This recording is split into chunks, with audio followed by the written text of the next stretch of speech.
지난 8월 15일 광복절 축사 이후 이재명 대통령은 숨가쁜 외교 일정을 이어갔습니다. 일본을 방문해 이시바 총리와 회담을 가진 뒤 곧바로 미국으로 건너가 트럼프 대통령과 정상회담을 가졌습니다. 이 자리에서 가장 주목받은 건 페이스메이커 구상이었습니다. 트럼프 대통령이 한반도의 평화 조정자, 즉 피스메이커 역할을 맡는다면 한국은 보조를 맞추는 페이스메이커가 되겠다는 겁니다. 문재인 정부의 운전자론이 직접적이고 주도적인 접근이었다면 이번에는 간접적이고 조율자적인 역할을 제시한 셈입니다. 또 트럼프 대통령이 한일 관계의 어려움을 지적하자 이재명 대통령은 이미 일본을 방문해 문제 해결을 위한 대화를 진행했다고 말하며 향후 한미일 공조 강화 가능성을 드러냈습니다. 반면 중국은 전승절 행사에 북한과 러시아를 공의 초청하면서 북중러 공조를 강화하고 있습니다. 한쪽에서는 한미일, 다른 한쪽에서는 북중러 구도가 선명해지고 있는 상황입니다. 오늘 나우인 노스코리아에서는 3명의 전문가와 함께 이 문제를 짚어봅니다. 먼저 일본 게이오대 니시노 주니아 교수는 이번 한미 정상회담이 북미 대화 재개의 신호탄이 될 수 있다고 전망합니다. 다만 비핵화 없이 대화만 이어질 경우 북한의 핵 보유를 사실상 인정하는 큰 위험도 있다고 지적합니다. 세종연구소의 피터 워드 박사는 이재명 대통령의 대북 접근은 긍정적이지만 북한은 애초에 대화 의지가 없다고 비판합니다. 북한의 핵은 최후의 안전장치이자 협상 카드이기 때문에 결국 한국은 핵보유 북한과 어떤 관계를 맺을지 선택의 순간을 맞게 될 것이라고 말합니다. 심지어 전술핵 재배치와 같은 옵션도 언급하고 있습니다. 마지막으로 NK뉴스 팟캐스트 진행자인 자코 주이슬럿, 한국 이름 남재구 씨는 이재명 대통령의 광복절 담화에 북한 주민이 언급되지 않은 점을 지적합니다. 대통령이 남한 국민과 해외 동포는 말했지만 정작 북한 주민 2,500만 명은 빠졌다는 겁니다. 그는 북한이 한반도 평화나 협력보다 오직 트럼프 대통령과의 대화 재개에만 관심이 있다고 평가합니다. 지금부터 3명의 전문가와 함께 이재명 정부의 대북 정책과 동북아 정세를 깊이 있게 들어보겠습니다.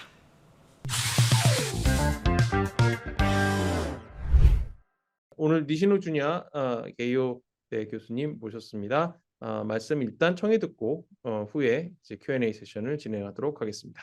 이재명 정부가 2월 4일 날 출범하면서 아무래도 일본에서 그리고 국제사회에서 가장 주목하는 부분이 이재명 정부의 대북 정책일 것으로 생각을 합니다. 대통령께서 대선 시절부터 남북 관계, 특히 남북과의 복원, 그리고 보다 구체적으로는 9.19 군사분야 합의를 복원하겠다고 말씀을 하셨고, 그리고 정부 출범 후에 실제로 그 방향으로 정책을 추진하고 있다. 그렇게 생각을 하고 있습니다. 확성기 반성 전지시키거나 여러 가지 이 대북 시그널을 지금 보내고 있는 것으로 알고 있습니다.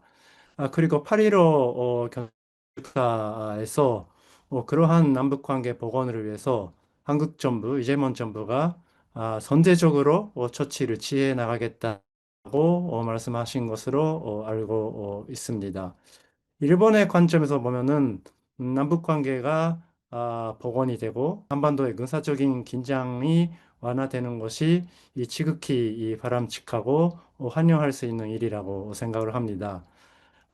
그런데 또 동시에 한국 정부가 일본 정부 그리고 미국 정부를 비롯한 국제사회하고 긴밀히 건조하면서 정책을 추진해 나가는 것 또한 필요한 일이라고 보고 있습니다. 특히 일본의 관점에서 볼 때 남북 관계가 일본의 안보 환경에 주는 영향이 대단히 크다. 그렇게 볼 수밖에 없습니다. 그러한 관점에서 볼때 이재명 대통령께서 선제적으로 처치를 취하겠다라고 하는 부분에 대해서는 조금 솔직히 말씀드리면 걱정되는 부분 또한 있습니다.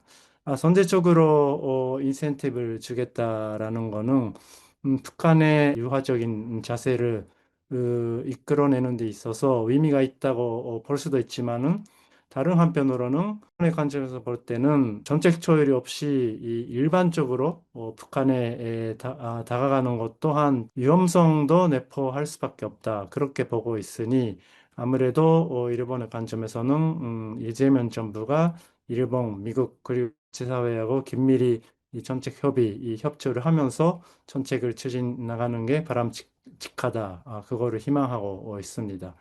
그러한 관계에서 지난 8월 23일 날 이재명 대통령께서 일본을 방문하시고 우리 이시바 총리하고 한일 회담을 개최함으로써 긴밀한 한일 건조를 대해서 의견의 일치를 한 부분이 일본에서 상당히 고무적으로 보고 있습니다.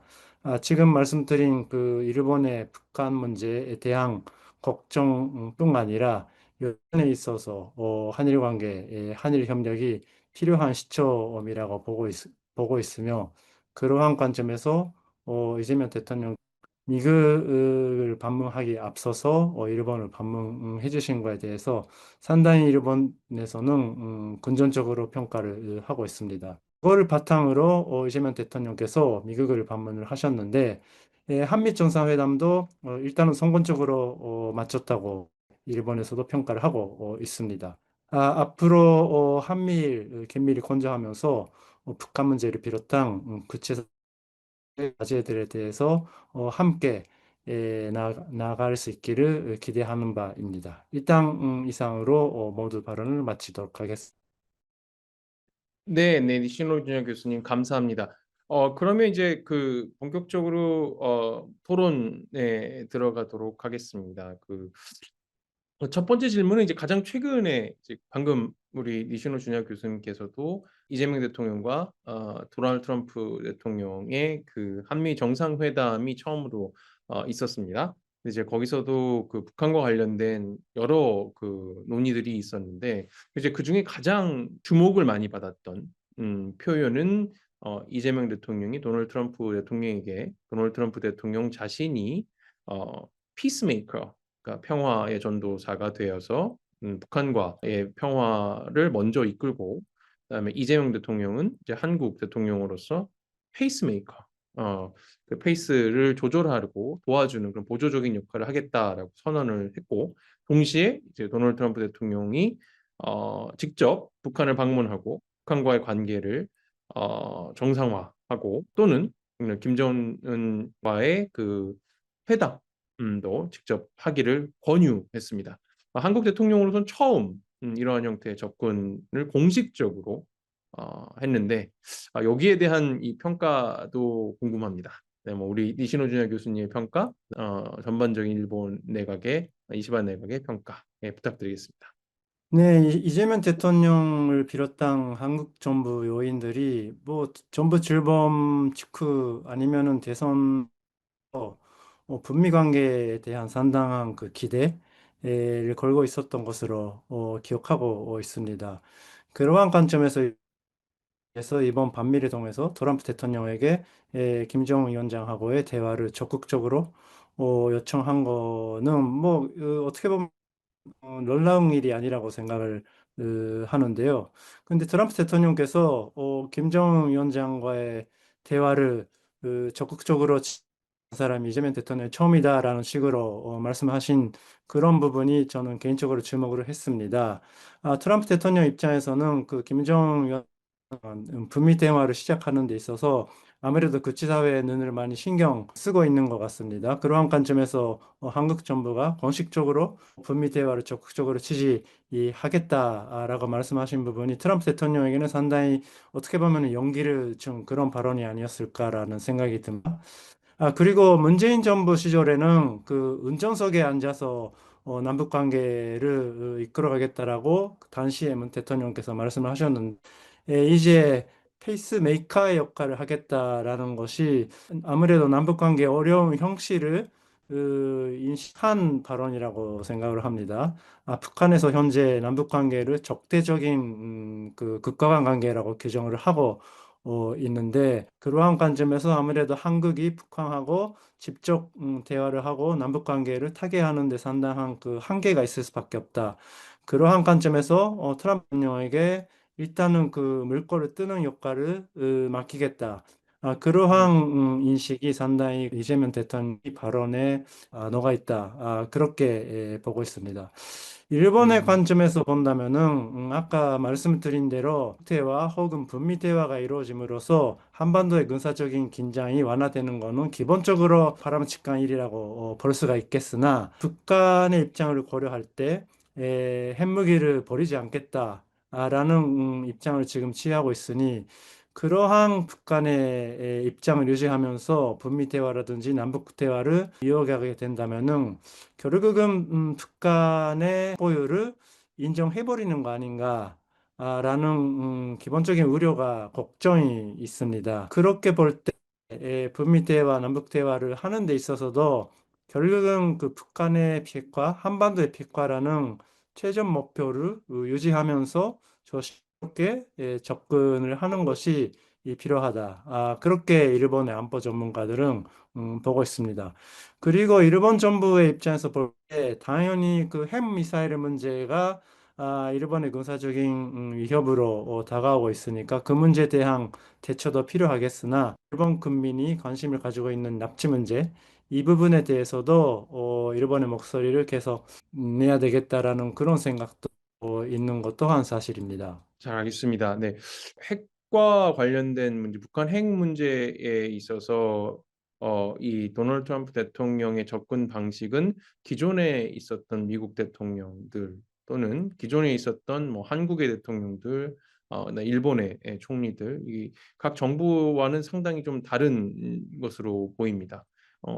지난 2년 동안 그 러시아와 북한과 러시아의 협력이 아주 긴밀해졌고 군사 동맹이 되었습니다. 거기서 제일 중요한 변수는 우리가 잘 인식하지는 않지만 러시아가 북한을 공식적인 핵무장 국가로 인정을 했다는 것이죠. 북한은 상당히 이 강하게 반응하고 있습니다. 네, 뭐 그 중에서 또 하나 재밌는 표현이 있었죠. 그 이재명 대통령이 CSIS에서 기자회견은 아니고 여러 가지 그 토론회 형태의 이 시간을 가졌었는데 거기서 이제 북한을 가난하지만 사나운 이웃이라는 형태의 표현을 했고요. 여기에 따라서 또그 북한의 조선중앙통신 같은 경우에는 매우 강경하게 공격적인 언사를 쏟아내면서 이재명 대통령을 비난했습니다. 어떻게 보면 기존의 우리 한국의 진보 진영 출신의 대통령이나 정치인들에게서 나올 수가 없었던 그런 형태의 발언입니다. 가난하지만 사나운 이웃. 네, 이런 것에 대해서는 어떻게 평가하시는지 궁금합니다. 이재명 대통령의 CSIS에서의 발언은 당연히 뭐 북한이 가난하다라는 발언은 당연히 북한에서 반발할 수밖에 없느라고 생각을 합니다. 아마는 현실적으로 봤을 때는 그렇게 볼 수밖에 없는 그런 부분도 있을 것 같습니다. 다만 남북 대화를 추구하는 입장에서는 북한이 어떻게 생각을 하고 있는지 또한 신중하게 생각을 할 필요가 있지 않겠는가 그렇게 보고 있습니다. 이재명 대통령께서 소위 그 실용주의를 내걸고 있는데 남북 관계의 어려움을 동시에 인식을 하면서 남북 관계를 어떻게 보강하는가 그러한 고민을 할 때 아까도 말씀을 드렸듯이 이 남한 한국 스스로가 주도권을 잡는 게 쉽지가 않다. 그래서 일단은 트럼프 대통령에게 그런 역할을 해주기를 바라고 있다. 그렇게 보고 있습니다. 일본의 관점에서 볼 때 아니면은 그에서 볼 때 가장 큰 우려는 흔히 얘기하듯 북미 대화가 북미 간의 그 군축함 현실이 되는 거 아닌가라는 부분에 있는 것 같습니다. 현실적으로 볼 때 북한이 핵을 가지고 있고 핵을 포기하겠다라는 입장을 고수하고 있으니 비핵화라는 거는 장기적인 목표로 들 수밖에 없는데 이번의 관점에서 볼 때는 절대로 그 목표는 포기할 수가 없다. 그래서 회담이나 협상 아니면은 대화를 할 때 그 부분을 절대로 잊어서는 안 된다라는 그런 인식이 강하게 있습니다. 그런 관점에서 볼 때는 이재명 대통령께서 여러 번에 걸쳐서 북한 문제, 북핵 문제에 있어서는 첫 번째가 동결, 두 번째가 삭감, 세 번째가 장기적으로 비핵화. 이 단계적인 비핵화를 말씀하시고 있고 대단히 현실적인 접근 방식이라고 보고는 있나 그래도 그러한 단계적인 비핵화로 가는 데 있어서도 소위 그 엔드 스테이트, 선착점을 명확하게 이제 합의할 필요가 있지 않겠는가. 그렇게 일본의 많은 안보 전문가 그리고 일본 정부도 보고 있는 것으로 생각을 하고 있습니다. 자, 그러면 그 좀 방향을 바꿔서 이제 그 중국하고 북한, 러시아 관계도 잠깐 다뤄보도록 하겠습니다. 9월 3일 전승절 그 열병식에 이제 그 시진핑 중국 국가주석이 블라디미르 푸틴 러시아 대통령과 그다음에 그 북한의 김정은 위원장을 초대해서 그 둘이 함께 그 어, 열병식에 참석을 하기로 했죠. 그다음에 이제 그러면 이제 아마 뭐 그 시진핑 주석 양쪽 옆으로 블라디미르 푸틴 그다음에 이제 김정은 그 위원장이 같이 서게 될 가능성이 높습니다. 자, 그러면 이제 이러한 형태의 소위 말해 그 중국과 러시아와 북조선, 예, 조선민주주의인민공화국 북한이 한 자리에 서서 어떻게 보면 결속, 군사적인 뭐 아니면 여러 가지 형태의 정치적인 그런 결속을 과시하는 자리가 될 텐데, 자, 만약에 이런 형태 이게 이제 현실화돼서 한다면은 그럼 이게 어떤 그 동북아시아 안보와 글로벌 안보에 영향을 미칠 것으로 보시는지 궁금합니다. 먼저 김정은 위원장의 그 중국 방문에서는 아마도 많은 전문가들도 예상하지 못했던 일이 아닌가라는 생각이 듭니다. 그 이유는 여러 가지가 있는데 첫 번째로 아무래도 북한은 지금 현재 러시아와의 전략적인 관계를 상당히 중시하고 있다. 반면에 중국과의 관계는 그렇게 활발한 상태가 아니다라는 게 일반적인 평가였습니다. 그리고 두 번째로는 아무래도 2025년이 올해가 북한에서 그 내부 결속을 상당히 중요시하는 해, 5개년 계획 마지막 해이기도 하고, 그리고 음, 9차 단대회를 준비해야 하는 해이기 때문에 내 문제에 집중할 것이다라고 예상을 하고 있었습니다. 그리고 마지막으로 이거는 뭐 조금 맥락이 다르지만은 김정은 위원장이 그러한 그 다자무대는 별로 좋아하지 않다. 아무래도 양자 관계, 양자 회담을 좋아하고 그러한 그 많은 사람들이 모이는 데 나가는 거는 별로 좋아하지 않을 거다라는 그런 게 네. 일반적인 얘기였습니다. 그래서 이러한 모든 그 예상 깨는 그런 반증이 될 텐데요. 과연 그 김정은 위원장의 중국 방문이 그리고 추후 어떤 행동을 염두에 두고 중국을 방문할 것인지에 대해서는 저도 사실은 예상하기 어렵습니다. 딱 그거를 함으로써 아무래도 김정은 위원장이 제가 봤을 때는 어떤 간에 한반도 문제는 간대국의 뭐 관여라든지 이 생각을 배제할 수가 없기 때문에 일단은 러시아뿐 아니라 중국도 자기 편으로 만들면서 일단은 그 간대국 간에 어떤 움직임이 있다 하더라도 북한이 거기에 뭐 휘말리거나 흔들지 않도록 하는 그런 선제 처치가 아닐까 그렇게 생각을 합니다. 그래서 크게 뭐 서로 다른 두 가지가 있을 수가 있는데 첫째로는 북미 접촉을 염두에 둬서 중국과의 관계를 일단 사전 조율한 것이 아닌가라는 그런 견해가 있을 수도 있고 또 정반대로 일단은 그 북중로 삼각관계를 형성함으로써 한미일 삼각관계에 뭐 대항하려고 하는 그런 움직임이 아닌가 그렇게 볼 수도 있습니다. 혹은 그 양쪽이 다 모두 합쳐서 그거를 잘 조율을 해가면 대외 관계를 해 나가는 거 아닌가 그런 생각도 한번 해봅니다. 네. 제가 알고 있는 한 처음으로 김정은 위원장이 다자 외교 무대에 데뷔를 하는 상황이 되겠죠. 러시아와 중국뿐만 아니라 뭐 이란이라든지 다른 여러 뭐 중앙아시아 국가라든지 이제 많은 국가 수반들이 참석을 하게 되는데 아주 흥미로운 광경들이 펼쳐질 것 같고 동시에 예를 들면 북한과 그다음에 중국과 러시아의 뭐 3자 회담이라든지 이제 한국, 일본, 미국이 캠프 데이비드라든지 이런 곳에서 많이 했던 형태의 이런 회담들이 벌어지게 된다면은 아마 그 의미가 상당할 것으로 보여집니다. 근데 혹시 후계자로 자꾸 이렇게 부각을 시키려고 하는 김주의 그 딸 김정은의 윤정의 딸 김주애도 같이 가게 될까요?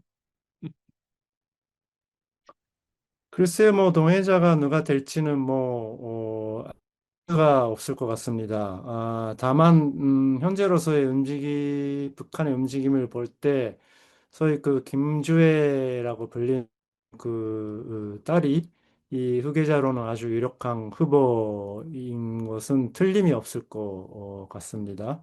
거기에 같이 중국에 방문하게 되면은 그 후계설에 더 힘을 실어주는 그런 의미가 될 것 같습니다만은 일단은 뭐 중국 방문을 위해서 지금 말씀하신 뭐 북중러 산자회담이라든지 이 그런 외교적인 움직임이 어떻게 될지 거기에 첫 번째로 많이 주목을 해야 할 것 같습니다.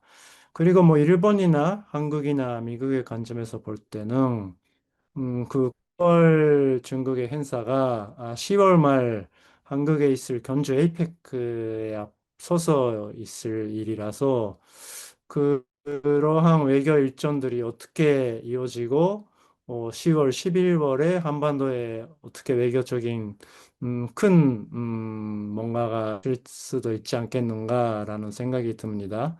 아마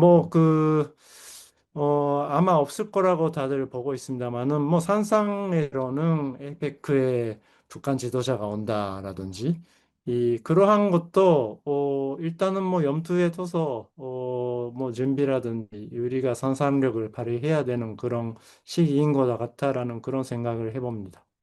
네, 예, 그런 것 같습니다. 2025년 후반기가 이번에 김정은 그 위원장의 중국 열병식 참석 다자 무대 대비로 인해서 다른 가능성까지 그러니까 한국에서 벌쳐지게 될 에이펙에 도널드 트럼프 대통령은 오겠다는 의사를 일단 표명을 한 것으로 보이고 시진핑 주석 같은 경우에도 오겠다는 의사를 뭐 완전히는 아니지만 표명을 했기 때문에 동시에 마찬가지로 김정은 위원장까지 올 수도 있는 뭐 여러 가지 그런 여건들은 또 마련이 되는 것 같습니다. 변화하는 거니까요. 네, 좋습니다.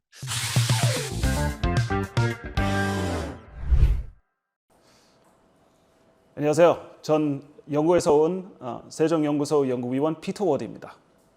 대통령이 맡은 일은 결코 쉽지 않습니다. 한반도는 오랫동안 불안정한 상황에 놓여왔습니다. 북한이 핵과 미사일을 고도화 밀어붙이고 전쟁 나면 한국을 핵으로 공격하겠다고 노골적으로 위협해왔기 때문입니다. 또한 북한은 자국의 위험이라고 여기는 범위를 점점 더 넓히고 있습니다. 그리고 2019년 이후로는 남한은 물론 미국과도 협상 테이블도 꺼리고 있습니다. 한마디로 말해 긴장은 높아지고 있습니다.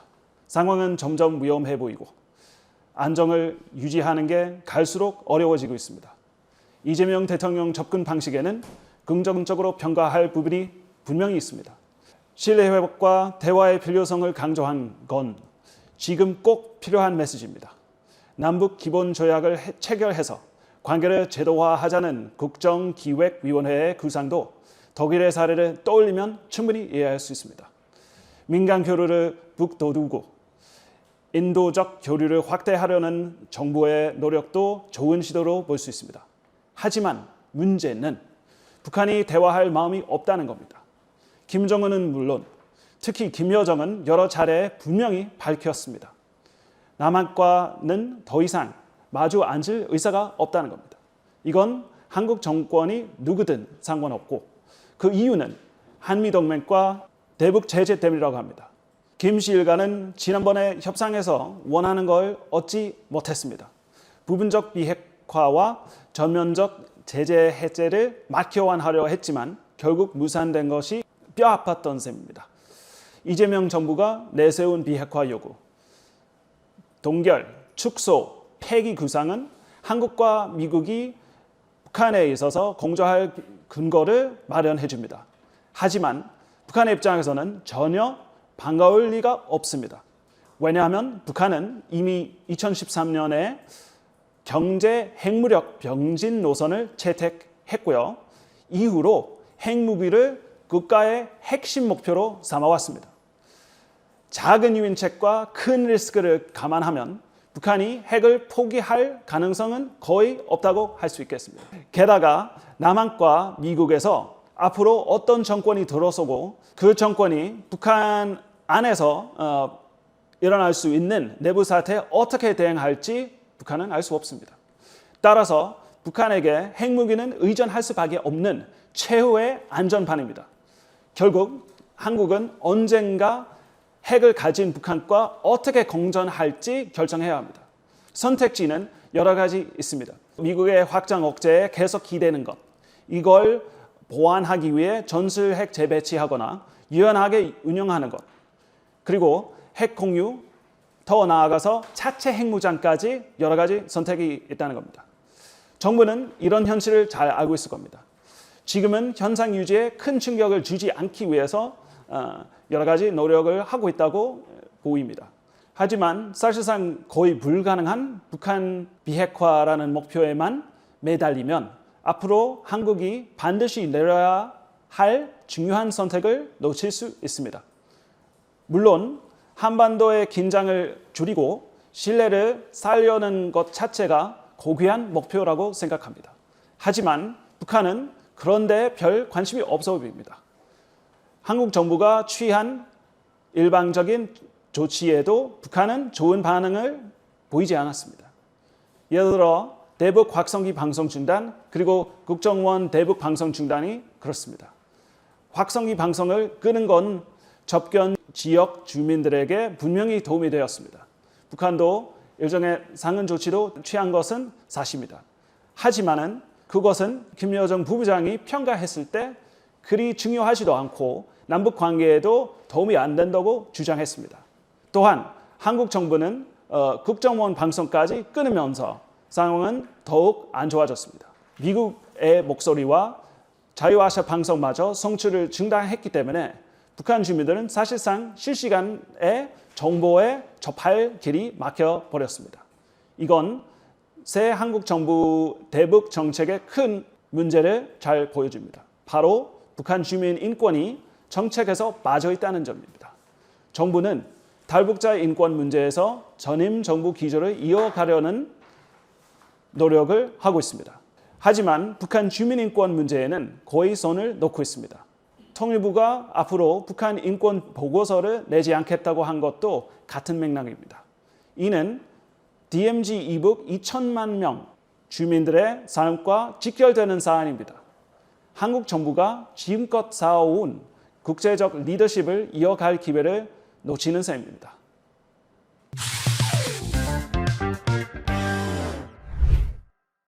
안녕하십니까. 저는 NK 뉴스 팟캐스트 사회자 자커스 웨슬루트 또는 남재구라고 합니다. 이재명 대통령은 8월 15일 연설을 다음과 같이 시작했습니다. 존경하는 5,200만 국민의 여러분, 700만 재외동포 여러분. 이는 의도적 선택처럼 보입니다. 해외에 사는 700만 재외동포는 포함했는데 서울 북쪽 몇 킬로에 사는 북한 주민 약 2천만 명은 제외했습니다. 대한민국은 북한의 국가성을 인정하지 않습니다. 그러면 왜 이런 표현을 썼을까요? 누구에게 메시지를 보낸 것일까요? 북한 주민을 청중에서 제외한 행위가 하나의 민족이라는 신화를 암묵적으로 거부한다는 말일까요? 대통령은 이어서 이렇게 말했습니다. 적대 상태의 지속은 남과 북 주민 모두에게 아무런 이익이 되지 않는다는 사실을 모두 알고 있습니다. 그리고 남과 북은 서로의 체제를 존중하고 인정하되 평화적 통일을 지향하는 과정의 특수관계입니다.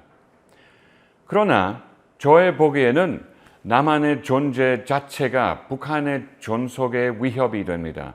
왜냐하면 한국인들이 어떻게 살아갈 수 있는지에 대한 대안적인 비전을 제시하기 때문입니다. 지난 72년 동안 두 나라는 불안한 균형 속에 있었습니다. 완전한 평화도 전쟁도 아니었습니다. 저는 이 상태가 한쪽의 본질적 변화가 오기 전까지 계속될 것 같다고 봅니다. 두 나라는 서로 반대되는 성격을 가지고 이러한 음양-대조는 남북 관계의 근본적인 것으로 보입니다. 이 대립 없이 공존이 가능할까요? 북한 체제는 외부의 적 없이 유지가 가능할까요? 대통령은 또 말했습니다. 현재 북측의 체제를 존중하고 어떠한 형태의 흡수 통일을 추구하지 않을 것이며 일체의 적대 행위를 할 뜻도 없음을 분명히 밝힙니다. 그렇다면 북한도 남한 체제를 존중하겠다고 상호적으로 밝히지 않으면 문제가 될까요? 아닐까요? 상호 인정은 중요하지 않겠습니까? 대통령은 이렇게 말했습니다. 숱한 부침 속에서도 이어지던 남북 대화가 지난 정부 내내 끊기고 말았습니다. 제 기억으로는 윤석열 아닌 문재인 대통령 시기에 대화가 먼저 끊어졌습니다. 그리고 대화 중단은 북한의 일방적 조치였습니다. 지금까지도 북한은 입장을 바꿀 기미를 보이지 않습니다. 대통령은 과거 남북 합의를 언급했습니다. 1991년 남북 기본 합의서부터 2018년 선언들까지 말씀입니다. 그리고 이렇게 말했습니다. 우리 정부는 기존 합의를 존중하고 가능한 사안은 바로 이행해 나갈 것입니다.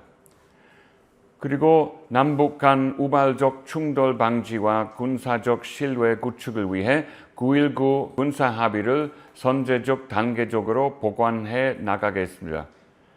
하지만 북한은 여러 차례 과거 남북 합의의 무력화를 선언했습니다. 예를 들어 2023년 11월 23일 조선국방성 성명은 이렇게 밝혔습니다. 대한민국 것들과의 그 어떤 합의도 인정할 수 없으며 상종 자체를 하지 말아야 한다는 것이 다시금 내린 결론이다. 그렇다면 지금 북한이 존재한다고 보는 합의가 남아 있을까요? 남한이 일방적으로 북한이 부정한 합의를 보관할 수 있을까요? 그것은 이혼한 전 배우자의 집에 찾아가 이제 우리 여전히 부부야, 함께 사이좋게 살자라고 말하는 것과 비슷하지 않을까요? 적어도 북한 지도부의 의사를 먼저 묻는 것이 예의가 아닐까요? 더 나아가 1953년 정전 이후 비무장지대 남측을 관할해 온 유엔 군사정전위원회는 어떻게 되는 걸까요? 비무장지대의 어떤 변화도 남과 북이 모두 동의해야 한다는 원칙을 누가 어떻게 보장할까요? 대통령은 남북 경제협력에 대해서도 말했습니다. 남북 주민의 삶을 실질적으로 공리공영, 유무상통 원칙에 따라 개선할 수 있는 교류협력 기반 회복과 공동성장 여건 마련해 나서겠습니다. 그러나 유엔, 미국, 유럽연합의 제재가 있지 않습니까? 한국의 524 조치도 있습니다. 이런 제재가 교역과 협력을 가로막을 수 있습니다. 제재 완화 논의 없이 협력 확대를 말하는 것은 너무 이른 것 아닐까요? 평화 구축에 대해 대통령은 이렇게 말했습니다. 평화로운 한반도는 핵 없는 한반도이며 주변 국가 우호적 협력을 기반으로 하는 한반도입니다. 그렇다면 북한이 비핵화와 우호적 협력에 관심이 있는지 먼저 확인해야 합니다. 현재로서는 그런 신호가 없는 것 같습니다. 대통령은 남북, 미북 대화가 평화적 해결에 도움이 된다고 말했습니다. 이는 도널드 트럼프 미국 대통령의 관여를 암시하는 듯합니다. 지금 시점에서는 북한이 한국과 대화에 관심이 없습니다. 그렇다면 도널드 트럼프의 개입이 교착을 푸는 가장 빠른 방법일 수 있습니다. 이번 한미 정상회담에서 봤듯이 도널드 트럼프 대통령은 북한과 다시 대화하는 데 강한 관심을 보이고 있습니다. 과연 트럼프 대통령은 북한을 다시 협상 테이블로 이끌 수 있을까요? 북한의 김여정 조선노동당 선전선동부 부부장의 8.15 연설의 반응 성명을 봅시다. 이번에는 이재명 대통령 개인에 대한 강한 비판이 있었습니다. 한국의 일방적 합의 복원 시도에 대한 거부도 분명했습니다. 이번만큼은 제 견해와 북한의 논평이 일부에서 비슷해 보입니다.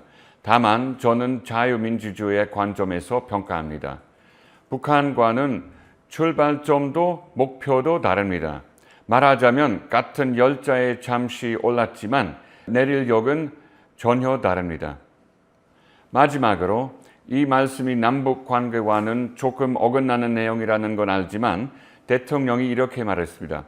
광복절은 단지 독립을 이룬 날이 아닙니다. 우리 손으로 우리의 미래를 정하고 우리의 삶을 스스로 선택할 수 있는 자유와 권리를 되찾은 날입니다. 저는 대통령이 한국 사람들이 연합국의 도움 없이 독립을 잃은 것이 아니라는 사실을 알고 있다고 믿습니다. 그러나 많은 한국 대통령이 광복절 연설에서 한국인 스스로만 해냈다고 말하듯 이번에도 그렇게 들렸습니다. 제가 잔소리하는 것처럼 보인다면 미안합니다. 요컨대 이재명 대통령의 8.15 연설은 한반도 평화와 대화에 대한 진정성을 보여줬습니다. 그러나 청중에서 북한 주민을 뺀 점, 제재가 유효한 상황에서 협력 약속, 9.19 군사 합의의 일방 복원 구상은 현실과 간극이 큽니다. 북한은 이미 과거 합의 불인정을 선언했고 대화 신호도 미약합니다. 상호 존중과 비핵화에 대한 최소한의 교집 합의 없으면 평화적 통일도 군사적 신뢰 회복도 어렵습니다. 한국은 자유민주주의 가치를 지키며 유엔 군사정정위원회 등 안정장치를 유지하고 인도적 교류와 실무 채널 같은 작고 검증 가능한 단계부터 재가동해야 합니다. 진정성은 인정하되 냉정한 조건 점검과 단계적 로드맵이 필요합니다. 감사합니다.